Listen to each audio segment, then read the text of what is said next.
Hi guys. I know it's a little bit later on in the day. What's really funny is I actually meant to do a daily reading yesterday or a daily like energy update. But by the time by the time I realized I hadn't done one, it was like 3:30 in the afternoon. And I'm like, where did the day go? This Gemini moon transit was so fast. Like it came in, it said, let's get some shit done. I'm going to remind you guys of this every single day until we get to the retrograde. Mercury is in its pre-shadow period already. And sometimes the pre-shadow period can be a little bit rougher than the actual retrograde because things are starting to, like, we have to get used to the energy. We have to get used to the strong nature of Mercury as it gets closer to Earth, because that's essentially what the retrograde is. It's Mercury being closer to Earth. And that's why we have technology problems, and that's why it's harder to communicate, because the energy is stronger, not because it's going backwards, like some people like to believe. So watch your P's and Q's. I've already realized one of the things that I think I'm going to have to come back to after the retrograde. Like, I think that I have already an idea. I'm already aware of something that might come back and bite me in the ass. Nothing that I wasn't rude to anybody or anything. Like, I'm not saying that I was bad in any way. But I made a choice. I made a decision, and we'll see. I'll keep you guys updated to let you know, and then I'll keep you informed. I'm not going to tell you what it is right now, because I kind of just want to see how it plays out. How it plays out first. It's not like this huge, gigantic, life-changing thing that I did. It's just very interesting to be so aware of the actions that I'm taking. It's kind of an experiment. Virgos do this shit, seriously. Like, we will experiment on things and people. You should see the text messages I send my friends sometimes, because I'll be like, let's see what happens here. Let's see what happens if I do this. Let's see. It's like the hypothesis theory is always there. So that is happening. The Leo full moon is on Sunday. We will be doing a ritual for the Leo full moon. That stuff is all ready to go on my website if you want to order it.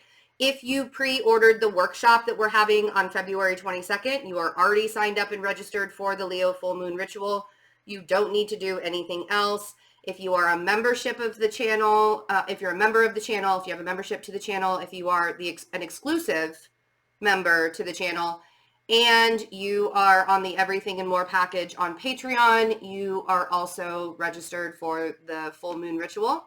If you are none of those, you can go to my website and register today, or you can become a member, or you can go to Patreon. Totally up to you how you want to do that. And something different, everything that you need before you register for the full moon, everything that you need for the ritual is shown on the order page. So you don't have to like guess what it's going to be until you get the email, because before I was just giving it to you in the email that, after you registered. So now you can see what it is before. A lot of people were asking me to do that. Your wish is granted.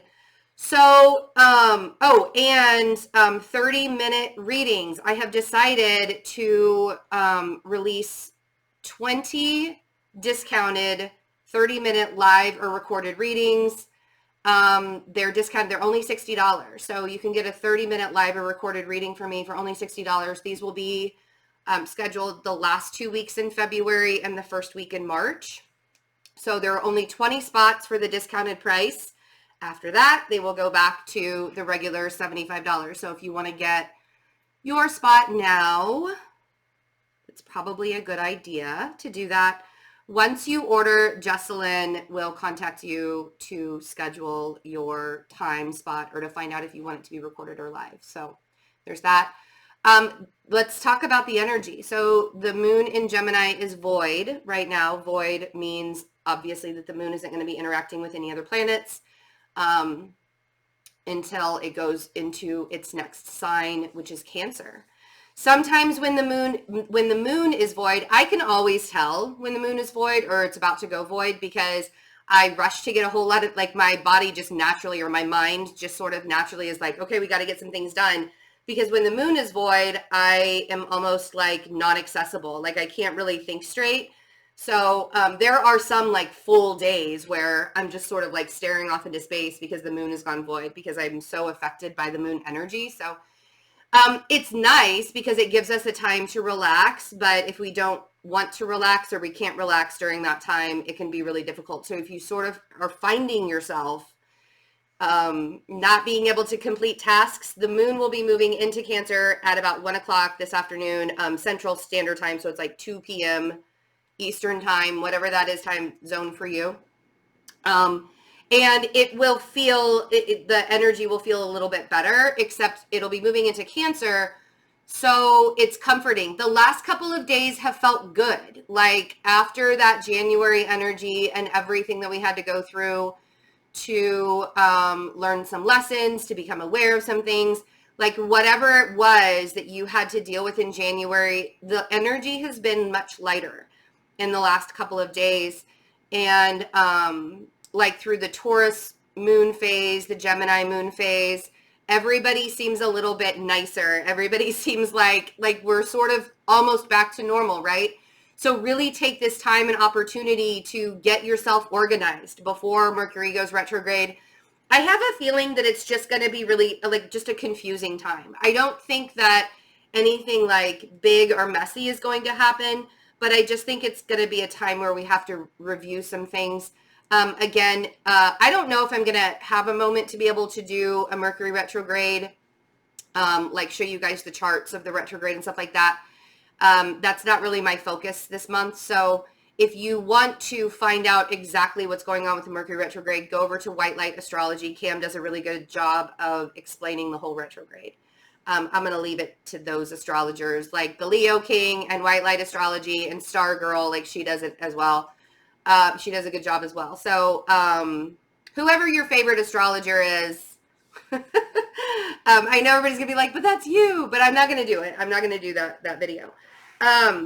Mercury is sextile Uranus today also. So that really is actually giving us a boost of wanting to have like new ideas, new opportunities. It sort of gives us a spark of genius during this time, but because Mercury is in the shadow period again, now would actually probably be more of the time to plan.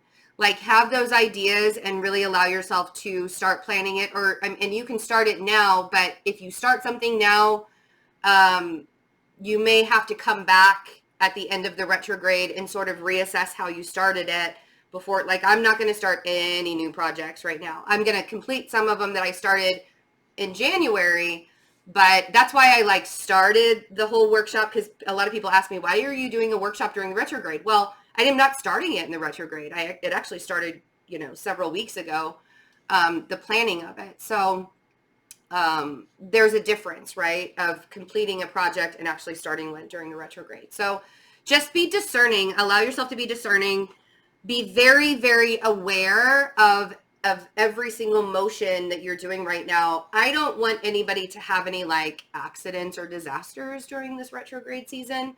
So please take care of yourself. Let's see what the cards have to say for the day. Ooh.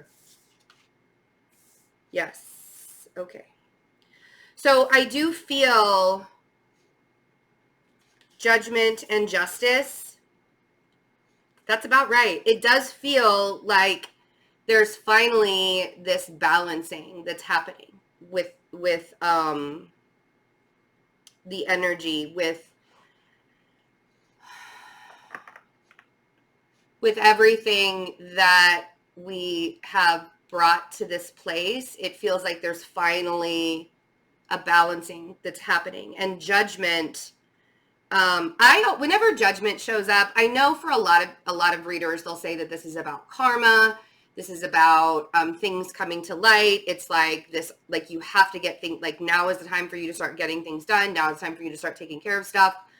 And maybe, yes, that's all accurate. But for me, judgment has always been more of a universal support system. Whenever I see the judgment card, it reminds me that we are being guided and we're being supported by the universe. And maybe that's because in one of my favorite tarot decks, it actually shows a hand coming down from the heavens like giving medicine to the person that's coming up from, you know, it's like we're the phoenix rising from the ashes, and we're being very supported by the universe. And you can almost see it here where her soul is like coming out of her body, and she's just kind of being lifted up, right, by source energy. And so the knowing and the knowledge that you're being supported in everything right now is should bring you that, you know, should bring you peace and calm. And if it's not, then there's definitely, I'm going to highly, highly, highly recommend you either watch a replay of the workshops that I've done previously, or register and sign up, or both. Register and sign up for the one that's coming up in February, because my goal is to give you the tools to feel supported in your journey, to know that you're being taken care of. And it's not pretend. It's not just like a whole bunch of love and light energy. Like, you're doing the work. That's not pretend. That's reality. So I give you the tools, you do the work, and then you realize, oh, wow, everything that I'm building right now is being built on solid, like a stable, solid ground. 3 of Pentacles, right? And I have a crew with me also of like-minded individuals that are helping me remain balanced with justice, right? Justice could also be the karmic retribution. And when I say karmic retribution, I mean you're sort of seeing the light at the end of the tunnel. It doesn't feel so ominous anymore. It doesn't feel like you're having to fight constantly to get to where you want to go. So, whenever I channel, for those of you that are new to the channel, welcome, first of all. For those of you that are new to the channel, that haven't watched me before, I burp. I burp when I channel. I pop my neck when I channel. And I also can be very scatterbrained. I feel like I have something in my eye. I can be very scatterbrained sometimes too. So I always appreciate that people can kind of just like stay with me. Stay with me here. 10 of Swords and the Death, right? And I feel like there's also this recognition of knowing that there are certain things that are just over. And it was painful. That 10 of Swords is not easy. The 10 of Swords for me is also going to the worst possible case scenario. So it could be that some of you are recognizing that before, the reason why you didn't end things is because you were constantly worried about how it was going to turn out, right? So you stay in a situation because of the fear of how it would turn out. You don't end it. But it's a negative situation. We're not even going to use the word toxic. It just isn't right for you. Sometimes things just don't work out. And we have to be able to accept that and not judge ourselves for it and not judge other people for it. So there's almost this acceptance that's happening with the 10 of Swords and Death, and realizing that you just simply can no longer stay in a situation or several situations that aren't serving you anymore. You know, and when you realize and you get to that point, and it's going to be different for everybody. This could be a relationship. This could be a job. This could be a friendship. This could be a family situation. Whatever is going on in your life that you have been struggling with, that you have been fighting, it could be parts of you. If you're not dealing with, I mean, I know that that's what I went through with the Saturn and Pluto conjunction and all of that energy. The awareness that I came with to me was how hard I am on myself and how hard I can be on other people, because I hold myself to a very high standard. I also hold other people to the same standard, and I shouldn't do that, because not everybody is going to have the same standards as I will, and that's okay. And not everybody's going to have the same opinion, and not everybody's going to have the same outlook, which is something that I learned through my work and the interactions with other people. I also learned that it is okay to end something without having, like, if if you were clear in your actions and your words and you said, I can't stay in this anymore, or I can't do this anymore, and you ended something and then you felt guilty about doing it because, oh man, what if I hurt that other person? Or what if I, put my boss in a bad position because now he has to hire somebody new, or whatever it was, right? You don't have to feel guilty about that. You can end things and let it be a complete sentence without having to explain all of it. And that's the thing is, and you don't have to explain all of it because you were very clear in your intentions to begin with. Now, if you weren't clear in your intentions to begin with, yes, there has to be an explanation. But, and well, there doesn't have to be an explanation, but I mean, wouldn't it be nice? Right? My point is, we're building a whole new dimension in life right now. We're coming into a whole new energy where allowing ourselves to be prisoners of a life that we thought we once wanted, and now we've changed our mind. We're no longer going to be prisoners of that life anymore. You're allowed to change your mind and not judge yourself for it. Now, other people's lives could be involved, so there are a lot of different variables that could happen, but at the same time, you really, like 2020, you have to look out for yourself. And if that means removing yourself from a situation that you knew was over a long time ago, then that's what that means, right? Judgment is telling you that you're supported in the decisions that you're making, and you're supported in the actions that you're taking. So, 9 of Pentacles. So, and just because you're actually supported in it doesn't necessarily mean that you believe that. So the 9 of Pentacles is also kind of double clarifying the support there.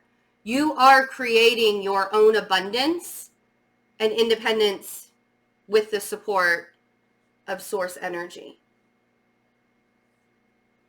And when I say that, I actually mean your higher self too, because you are a part of that.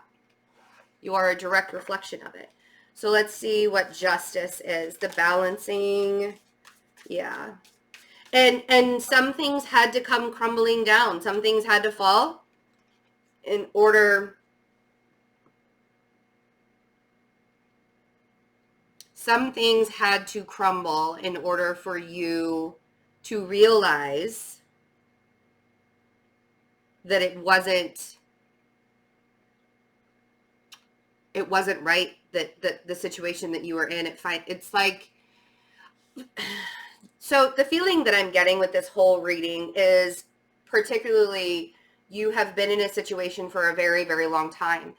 And for a majority of that time, whether it's a relationship or a business or like a work thing or whatever, the majority of that time, you've sort of just stayed in it, even though you've known that it wasn't good for you. And now you're sort of having the aha moment of, oh wow, all of that time where I was like waiting for the sign from the universe over and over and over again of when I'm supposed to be done, when I'm, people ask for that sign from the universe, and then they get that sign from the universe, and then it's not, they're like, oh no, I'll wait for another sign. I'm not ready. Don't ask for the sign from the universe until you're ready. And now it's like, you're ready, but you waited a very long time, and now it's difficult. And I say this to people all the time, that if you know you are being a particular way, or you are doing a particular thing, or you are in a particular situation, and you know that it's not right, or you know that you're sabotaging yourself, if you are aware of the fact and you're not changing it, but you keep bitching about that portion of your life or that part of your life and not changing it, you're just making it worse for yourself. And the Tower will show up. That'll be your blessing in disguise. And I'm not saying that bad things are going to happen to everybody. Sometimes this Tower is that part of you inside that needed to be awakened. For some of you, this is an awakening, or this is a reawakening, right? the Three of Pentacles. And I love seeing the Three of Pentacles after a Tower moment, because that means that where there once was unsteady ground, now you're building something, like I said in the beginning when the Three of Pentacles first came out, now you're building something that's much more stable and much more grounded. And the universe is literally offering you assistance with that, with the Ace of Pentacles on the Three of Pentacles. And if in the past you've been really afraid of like maybe the monetary aspects or losing all of the monetary stuff, the universe is saying, but you are being taken care of right now. So you don't have to be afraid of it. Yes, it's one thing to hear that, and it's another thing to do it. And being present in the moment and allowing yourself to not be afraid of how things are going to turn out. It's not the easiest thing to do. It's not the easiest thing to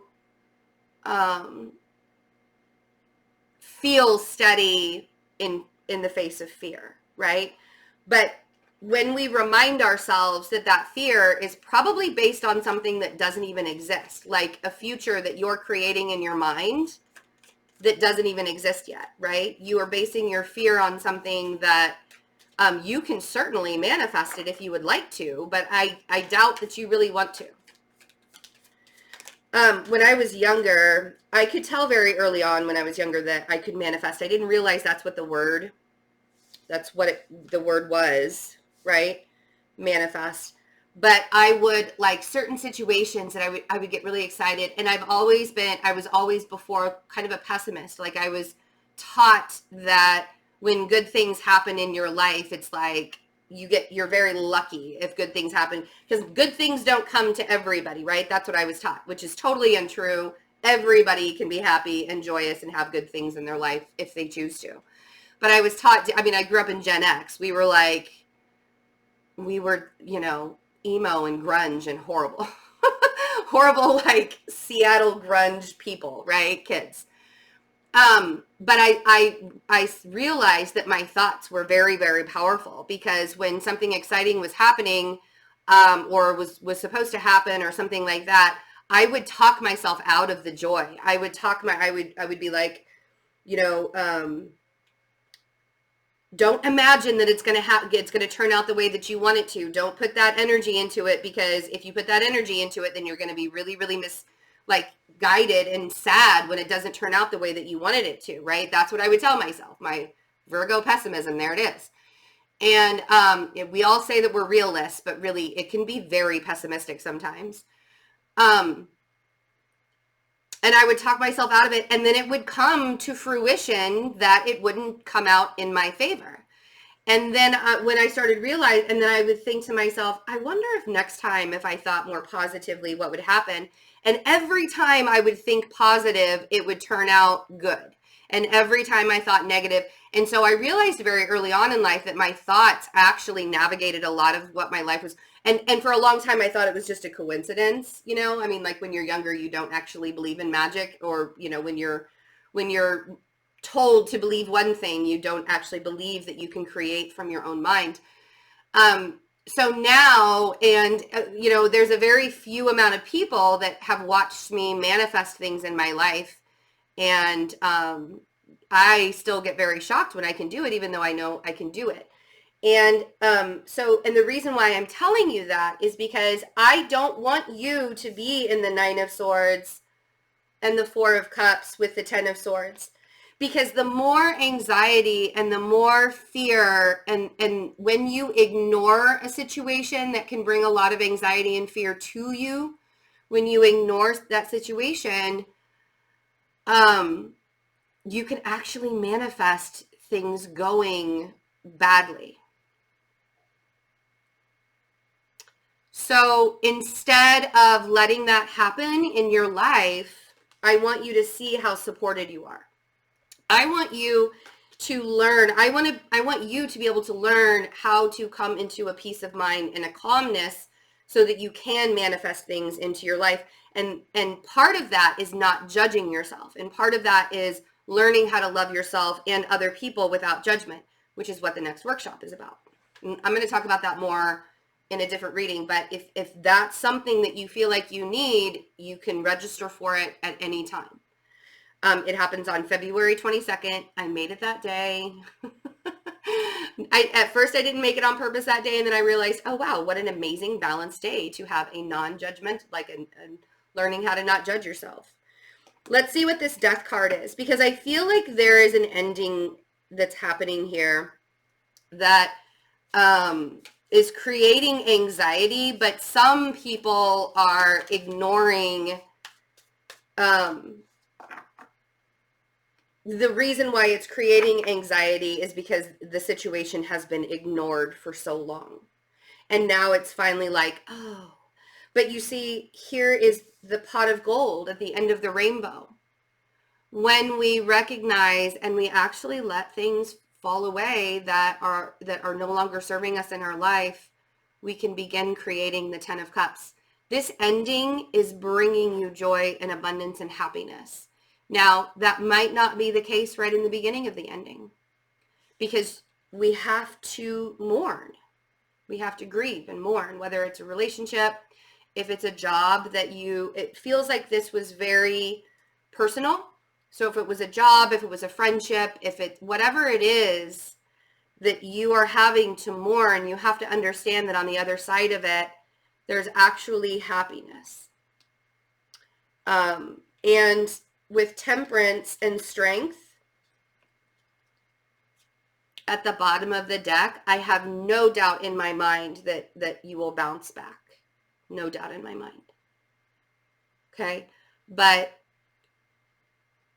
this fear, because of the Tower moment, because, and part of this is like, I just don't want to have to go through it anymore. I don't want to have to be stressed out. I don't want to feel like I'm constantly in a battle with myself and with everybody else.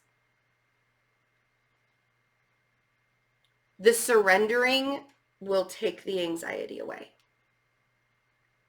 The surrendering will allow you to see that even though it's not happening right in this moment, there will be happiness and love and abundance and joy. Okay? I love you guys. Check out the ritual.